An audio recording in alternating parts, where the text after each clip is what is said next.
മോനങ്ങനെ ചെയ്യില്ല. ഞാൻ എപ്പോഴും പറയുന്നു എന്റെ മോനെ കൊച്ചിനെ കൊല്ലില്ല. പിന്നെ അവന്റെ കയ്യിൽ നിന്ന് എന്തെങ്കിലും പറ്റിയെന്നുള്ള അത് അവന് മാത്രമേ അറിയൂ. അയ്യോ എൻ്റെ പൊന്നുമോൻ അങ്ങനെ ചെയ്യില്ല. പൊന്നുമോനല്ല, പന്നമോൻ. അങ്ങനെയില്ലെങ്കിൽ പിന്നെ എങ്ങനെയാണാവോ ചെയ്യണത്? ആണ് യഥാർത്ഥ തള്ളമ്മ. തള്ളി മോനെ അങ്ങോട്ട് കയറ്റി വിട്ടു എയറിലേക്ക്. ഓസ്കാർ അവാർഡ് കിട്ടാനുള്ള അഭിനയമാണ് കാഴ്ചവെക്കുന്നത്.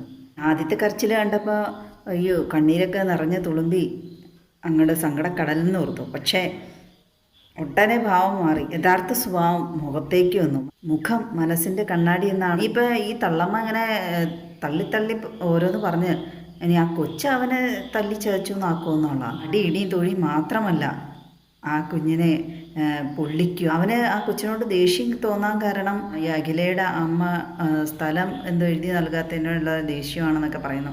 ഇനി ഇങ്ങനെ ഓരോ കെട്ടുകഥകളും ഉണ്ടാവും.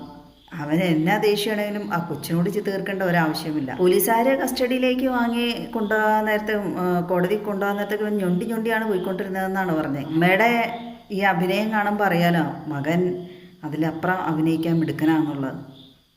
പോലീസുകാർ തല്ലി അങ്ങനെ ആക്കിയതാന്ന് വരുത്തി തീർക്കാൻ വേണ്ടി. അതായത് പ്രതികളെ കൊണ്ടുപോകുന്ന ഏത് സ്ഥലത്താണല്ലോ, കോടതിയിലൊക്കെ ആളുകൾ പ്രതിഷേധവുമായിട്ട് ഉണ്ടായിരുന്നു എന്ന്. അഷ്കറിൻ്റെ അമ്മയുടെ വേറൊരു ഇൻ്റർവ്യൂവിൽ അയ്യോ എൻ്റെ പൊന്നുമോന് പച്ചവെള്ളം കുടിച്ചോന്ന് അറിയില്ല, എന്തായോ അവനെ പോലീസുകാർ അങ്ങനെ ഇതെങ്ങനെ എന്തൊക്കെയാണോ പറയണത്. പിന്നെ പോലീസുകാരനെ അവനെ ഉമ്മ വയ്ക്കണമായിരുന്നു. അവന് ഇത്രയും വലിയ നല്ല കാര്യമാണല്ലോ ചെയ്തേക്കണേ എന്ന് പറഞ്ഞുകൊണ്ട്. മരണപ്പെട്ട ആ പാവം പിടിച്ച പിഞ്ചു കുഞ്ഞ് പച്ചവെള്ളം പോലും കിട്ടാതെ ആയിരിക്കാം മരണപ്പെട്ടത്. ഒരു ജീവനില്ലാത്ത വസ്തുവിനോട് പെരുമാറിയത് പോലെ ആയിരിക്കും ആ കുഞ്ഞിനോട് പെരുമാറിയിട്ടുണ്ടാകും. എനിക്ക് ഈ അഷ്കറിൻ്റെ ഉമ്മാനെ കണ്ടപ്പോൾ തന്നെ അഫാൻ്റെ ഉമ്മാനാണ് ഓർമ്മ വന്നത്. അതേ അഭിനയവും അതേ മുഖച്ചായയും. എത്രയൊക്കെ കരഞ്ഞു മെഴുകിയാലും ആ അഷ്കറിൻ്റെ അമ്മയ്ക്ക് സമ്മതിക്കാതെ ഇരിക്കാൻ കഴിയില്ല. കാരണം മകൻ എന്തോ ചെയ്തിട്ടുണ്ടെന്നുള്ളത് അവർക്ക് ഉറപ്പാണ്. അതുകൊണ്ടാണ് അവർ പറയുന്നത് അയ്യോ ഇനിയിപ്പോൾ അറിയാതെ എന്തെങ്കിലും ചെയ്തു പോയോ.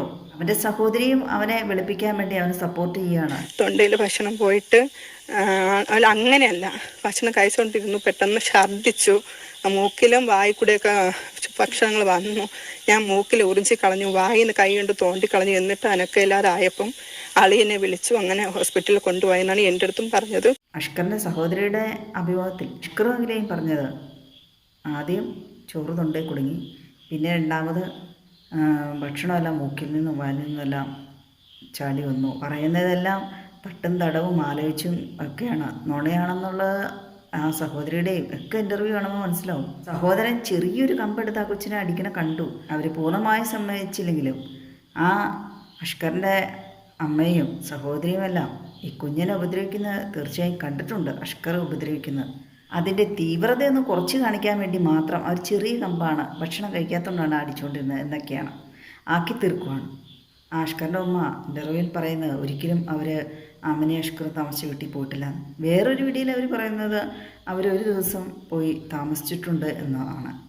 ഏതാണ് വിശ്വസിക്കേണ്ടത്? അഷ്കറിൻ്റെ ഉമ്മ പരമാവധി മകന് മാനസിക രോഗമാണ്, ആ രീതിയിൽ എന്തോ സംഭവിച്ചിട്ടാണ് ഇതുപോലെയൊക്കെ ചെയ്തതെന്ന് വരുത്തി തീർക്കാൻ ശ്രമിക്കുന്നുണ്ട്. അഥവാ ഇനിയിപ്പോൾ അവൻ ആ രീതിയിലൊരു സർട്ടിഫിക്കറ്റ് കൊടുക്കുന്ന ഡോക്ടർ ആദ്യമേ പൊക്കും. തൻ്റെ മകന് പെണ്ണുങ്ങളെ വിളയ്ക്കാൻ പ്രത്യേക കഴിവാണ്, ഞരമ്പ് രോഗമാണ്, കാമഭ്രാന്താണ് എന്നൊന്നും അഷ്കറിൻ്റെ തള്ളമ്മ അവകാശപ്പെടുന്നില്ലല്ലോ. അത് മാനസികമാണ് എന്ന് അവർ പറയുന്നില്ല. അവന് മാനസികമാണെങ്കിൽ അതും ഉൾപ്പെടും. അഷ്കറിൻ്റെ ആദ്യ ഭാര്യയെയും പിന്നെ അതിനെ കൊല്ലാക്കൊല ചെയ്തിട്ടിട്ട് ഒരു പെൺകുട്ടിയായിട്ട് ലിവിങ് ടുഗദർ, അതും ദുരൂഹ സാഹചര്യത്തിൽ മരണപ്പെട്ടു.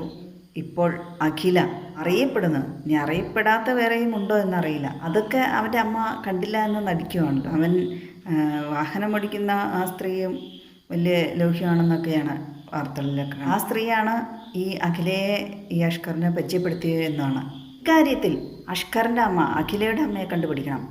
അവർ തൻ്റെ കുഞ്ഞിനെ കൊന്ന അഖില എന്നവളെ വീട്ടിൽ കയറ്റുകയില്ല, താൻ മരിച്ചാൽ പോലും കാണിക്കരുത് എന്നൊക്കെയാണ്. അതിലും വഴിപഴിച്ച വൃത്തികെട്ട ഒരു മകന് വേണ്ടിയാണ് ഈ അഷ്കറിൻ്റെ അമ്മ അരഞ്ഞു മെഴുകുന്നത്.